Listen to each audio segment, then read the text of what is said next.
आप सभी को योगिनी एकादशी की बहुत बहुत शुभकामनाएं। इस बार योगिनी एकादशी 21 जून शनिवार को पड़ रही है।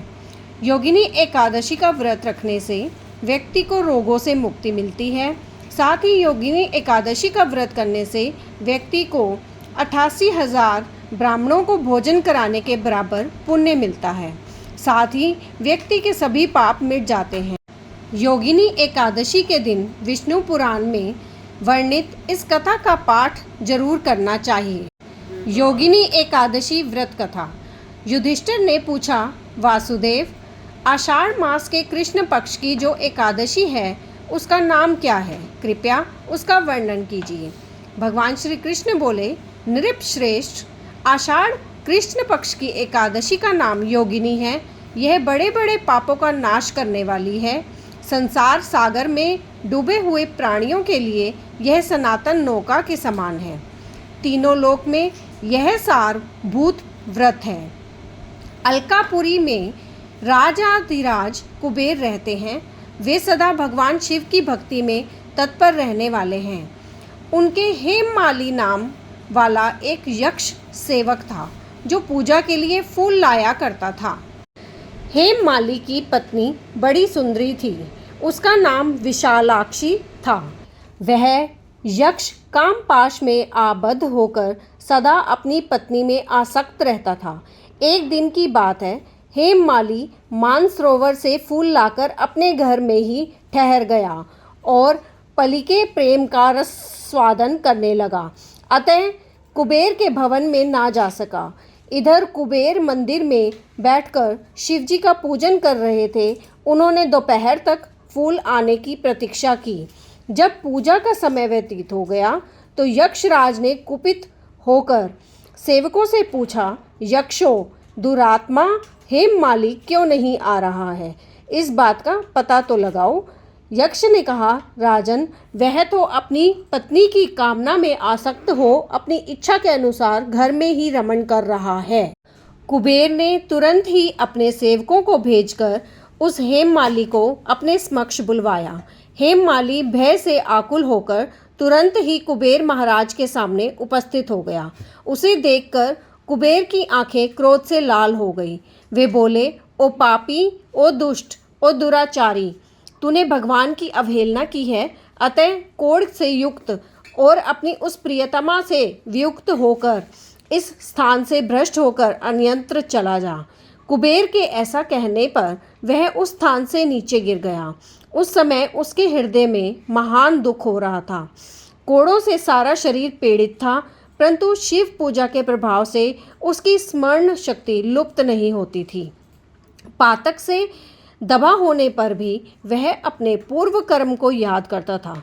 तदअनंतर इधर उधर घूमता हुआ वह पर्वतों में श्रेष्ठ मेरुगिरी के शिखर पर गया।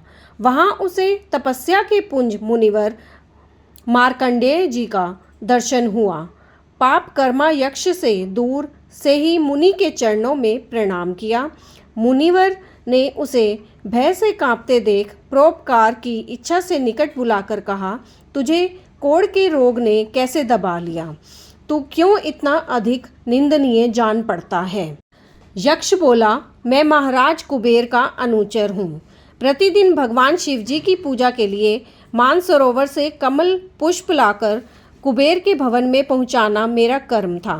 लेकिन एक दिन पत्नी के साथ रमण करते हुए मुझे समय का ज्ञान ना रहा और पुष्प ले जाने में विलंब हो गया।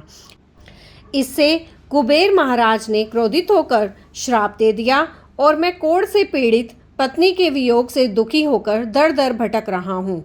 आज किसी पुण्य कर्म से मैं आज आपके समक्ष उपस्थित हुआ हूँ। ऋषियों का स्वभाव दयालु और परोपकार वाला होता है।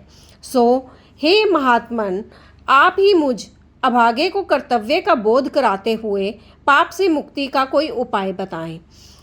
तभी मुनि ने कहा, तुमने यह सच्ची बात कही है, असत्य भाषण नहीं किया है, इसलिए मैं तुम्हें कल्याणप्रद व्रत का उपदेश करता हूँ। तुम आषाढ़ के कृष्ण पक्ष की योगिनी एकादशी का व्रत करो।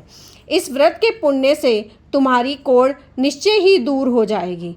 भगवान श्री कृष्ण कहते हैं, श्री ऋषि के ऐसे वचन सुनकर हेममाली दंड की भांति मुनि के चरणों में पड़ गया।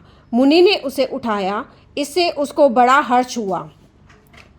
मुनि के उपदेश से उसने योगिनी एकादशी का व्रत किया, जिससे उसके शरीर की कोढ़ दूर हो गई। मुनि के कथनानुसार उस उत्तम व्रत का अनुष्ठान करने पर हेममाली पूर्ण सुखी हो गया।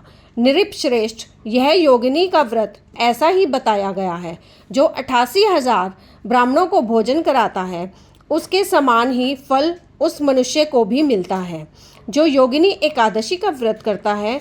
योगिनी महान पापों को शांत करने वाली और महान पुण्य फल देने वाली है। इसके पढ़ने और सुनने से ही मनुष्य सब पापों से मुक्त हो जाता है। योगिनी एकादशी पूजन विधि।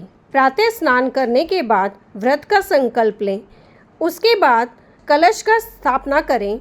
कलश के ऊपर भगवान विष्णु की प्रतिमा रखकर पूजा की जाती है। भगवान को फल फूल अर्पित करें और श्रद्धा के साथ उनकी आरती पूजन करें। गुड़ चना का प्रसाद भी चढ़ाएं। इस पूजा से भगवान विष्णु आपके जीवन में सकारात्मक ऊर्जा का प्रवेश करेंगे। तो ये कथा यहीं समाप्त होती है। बोलो विष्णु भगवान की जय।